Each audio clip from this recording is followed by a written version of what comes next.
അപ്പൊ എന്റെ grand sun കൂടിയുണ്ട്. കരഞ്ഞപ്പോ ഒരു പോപ്കോൺ കൊണ്ടുവന്നു. ഒരു പോപ്കോണിന്റെ കഥ കുര്യൻ സാറ് ആരെന്നല്ല പറയാൻ പറഞ്ഞു എന്നോട്. നോക്കുമ്പോ ഒരു പോപ്കോൺ കൊണ്ടുവന്ന് കൊടുത്തപ്പോ നോക്കുമ്പോ 25 രൂപ. അപ്പൊ ഞാനൊരു ചെറുപ്പം എത്ര അധികം ഞാൻ അതിനെപ്പറ്റി റിസർച്ച് ചെയ്തു. നോക്കുമ്പോ അതിന്റെ കോസ്റ്റ് ശരിക്ക് വരുന്ന 6 രൂപയാണ്, വെക്കുന്നത് 25 രൂപയാണ്.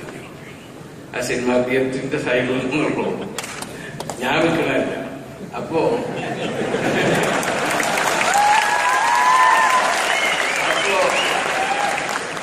ഞാൻ അതിനെപ്പറ്റി ചിന്തിച്ച് അവിടെ ചെന്ന് എന്റെ എക്സിക്യൂട്ടീവിന്റെ മാരെ വിളിച്ച് പറഞ്ഞു, നമ്മൾക്ക് മെഷീൻ ഉണ്ടാക്കണം. വെറും പോപ്കോൺ മാത്രം വിട്ടാൽ ഞാൻ രക്ഷപ്പെട്ടു. അങ്ങനെ ഞാൻ എന്റെ എഞ്ചിനീയേഴ്സിനെ അയച്ചു. ഒരു മിനിറ്റ് കൂടി അവസാനിപ്പിക്കുന്നു.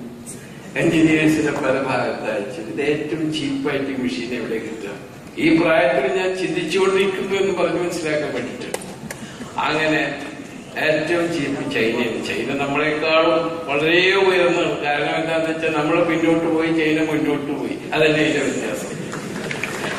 അപ്പോ അവിടെ നിന്ന് ഞാൻ മെഷീൻ ഓർഡർ ചെയ്ത് ഇപ്പൊ 46 മെഷീൻ വരുത്തി. ഇപ്പൊ നന്നായിട്ട് പോപ്കോൺ വിറ്റ് വൈകുന്നേരമാകുമ്പോ കാശ് കയ്യിലെടുക്കുന്നു. ഇവിടെയെല്ലാം ലോകത്തിന്റെ പ്രശ്നമാണ്. അപ്പോ ഞാൻ പറഞ്ഞു വരുന്നത്, നിങ്ങൾ എവിടെ പോയി എന്ത് കാണുമ്പോൾ അതിന്റെ കോസ്റ്റ്, അതിന്റെ മാനുഫാക്ചറിങ് കോസ്റ്റ്, അതിന്റെ ഓവർ ഹെഡ്, അതിന്റെ ഗ്രോസ് പ്രോഫിറ്റ്, അതിന്റെ നെറ്റ് പ്രോഫിറ്റ്, എന്നതിനെപ്പറ്റി എപ്പോഴും നിങ്ങൾ ഓരോ കാര്യങ്ങളും ചിന്തിച്ചുകൊണ്ടിരിക്കണം. അങ്ങനെ ചിന്തിച്ചാൽ നിങ്ങൾക്ക് പുതിയ പുതിയ കാര്യങ്ങൾ ചെയ്യാനുള്ള ശക്തി, ഊർജം നിങ്ങൾക്ക് എന്തായാലും ഉണ്ടാകും.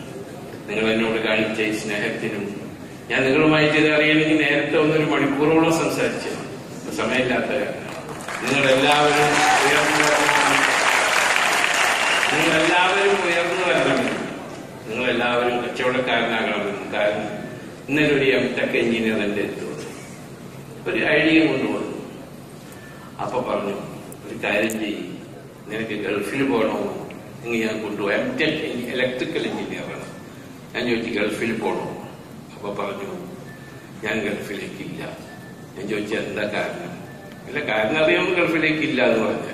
അപ്പൊ പറഞ്ഞു, എന്റെ മാതാവിന്റെ ദുഃഖം ഞാൻ നേരിട്ട് അനുഭവിച്ചവനാകും. എന്റെ പിതാവ് 25 കൊല്ലമായിട്ട് ഗൾഫിലാണ്. 2 കൊല്ലത്തിൽ 1 മാസം എന്റെ അതിഥിയായിട്ടാണ് ഇവിടെ വരുന്നത്. ആ ദുഃഖം ഞാൻ അനുഭവിച്ച് കണ്ടു മനസ്സിലാക്കിയവനാണ്.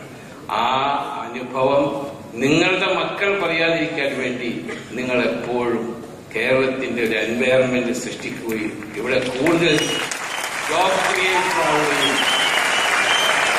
കൂടുതൽ സ്ഥാപനങ്ങൾ എന്നെപ്പോലെ തന്നെ വളർത്താനുള്ള ശക്തി നിങ്ങൾക്കുണ്ടാവുകയും ചെയ്യണം. അതിന് എന്നാൽ കഴിയുന്ന എല്ലാ സഹായവും നമ്മുടെ സംസ്ഥാന ഗവൺമെന്റിന് ഏത് സമയത്തും ഞാൻ നൽകാൻ തയ്യാറാണെന്നും കൂടി വാഗ്ദത്തം